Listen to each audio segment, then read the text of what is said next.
phonetic. Move out. Eliminate the enemy.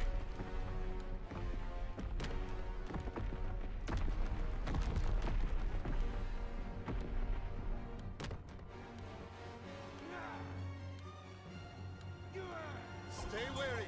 Hey, what's good with y'all, man? It's your boy Tick, aka Game Fanatic, the Michael Jordan the game, and also the Rebel YouTube Underground. And I'm back. Yes, I am back with a commentary, man. What's good with y'all, bro? What y'all looking at here is COD WW2 World War II, which is going to set the basis for the commentary.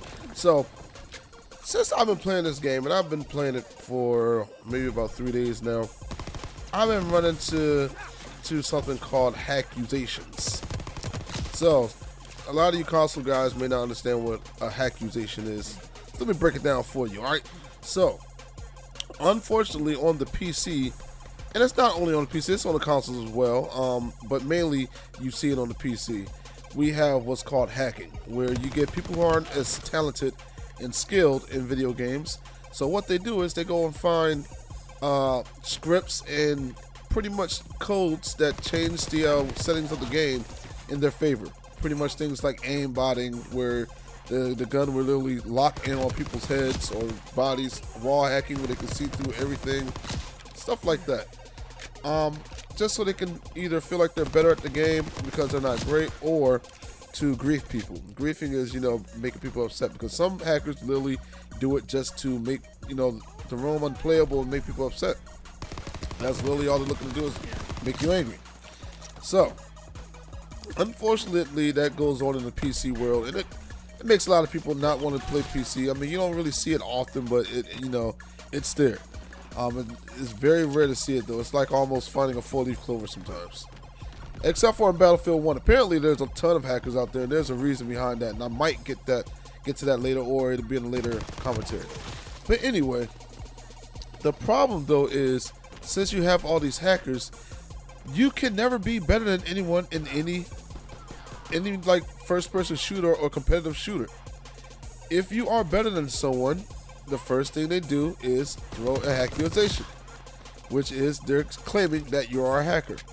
And I ran into that about 3 games on this game. I didn't record those games, unfortunately, because I would literally have showed you the text that people were putting in the chat, saying that, yo, turn your scripts off, or you're a horrible hacker, ban this guy, things like that. When I play legit, I do not hack. I am just more talented than you are in the game, and that's life. There are times where people are going to be better than you. I even know that. I go in and I play against people, and I get demolished by a guy, and I'm like, yo, that dude is just better than me at this game.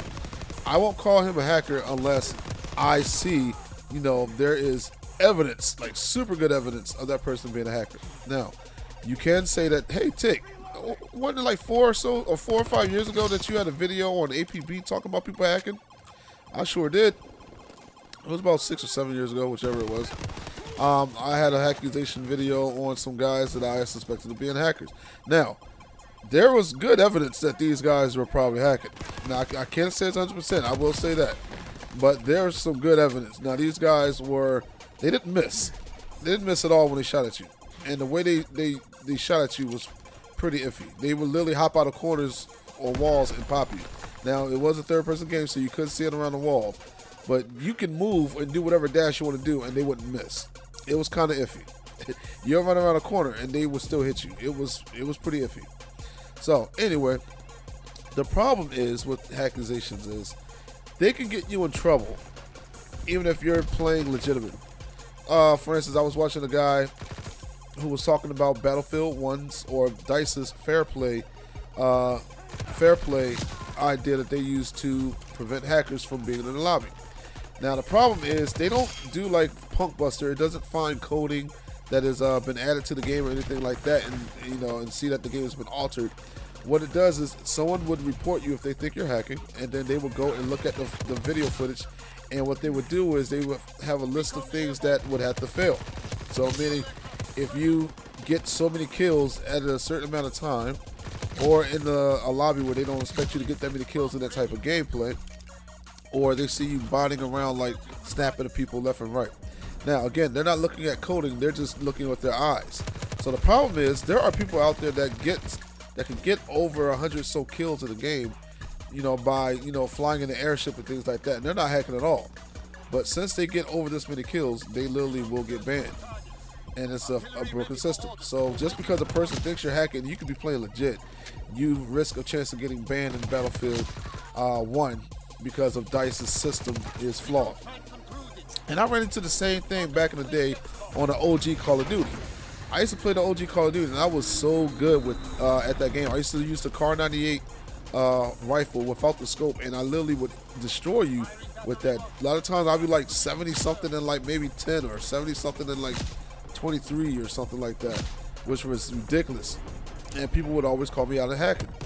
And it would come to the point where a lot of times I was banned from rooms because either the owner of the server suspected me of hacking and they were like, you know, spectate me, but still say that I was hacking even though it was clear I wasn't. Or people would, you know, speculate that I was hacking, and then like I would come back to the server and all of a sudden I couldn't join the server because I was banned. It would say you were banned from the server for, you know, hacking or something crazy. And I wasn't doing anything. I was playing legit. I didn't even know where to find hacks back then. But it's really easy to find hacks nowadays. But I literally got in trouble for playing legit. And that's the problem, man. So people, you got to stop with the accusations. You're not always going to be the best player on the team or in the lobby. There are always going to be people that are better than you at the game. You just need to realize this. Spectate the person and make sure they're not hacking. Don't just say, oh, this guy must be hacking because he's doing really good. He's dropping us multiple times and he's dropping multiple people one after another. Like, that person can just be talented at the game. So that's all I want to talk to. I just want to talk to the PC guys. Again, the console players, you really don't see it much, but it is there. For instance, if you have the Xbox 360, try to go back and play World at War and see how that goes. Those lobbies are hacked to the extreme because, you know, Activision does not support it anymore and make sure it's not hacked. So if you go on like Modern Warfare 2 or you know, World at War, you will see those lobbies are hacked on the Xbox 360 and possibly the PS4. But other than that, you typically don't see it on the PC on the console like that. But let me know in the comment section, have you ever been accused of hacks, or are you a hackuzation type person and you accuse others of hacking? Because, man, I just wish it would stop. It just makes the game harder to play, and it makes you not want to do as good as you really can. And for all the guys that called accusations on me, just know that, no, I'm just better than you are, and deal with it. What can I say? But anyway, it's your boy Tick, aka Game Fanatic, the Michael Jordan of Gaming, and I'm going to be gone. Bye!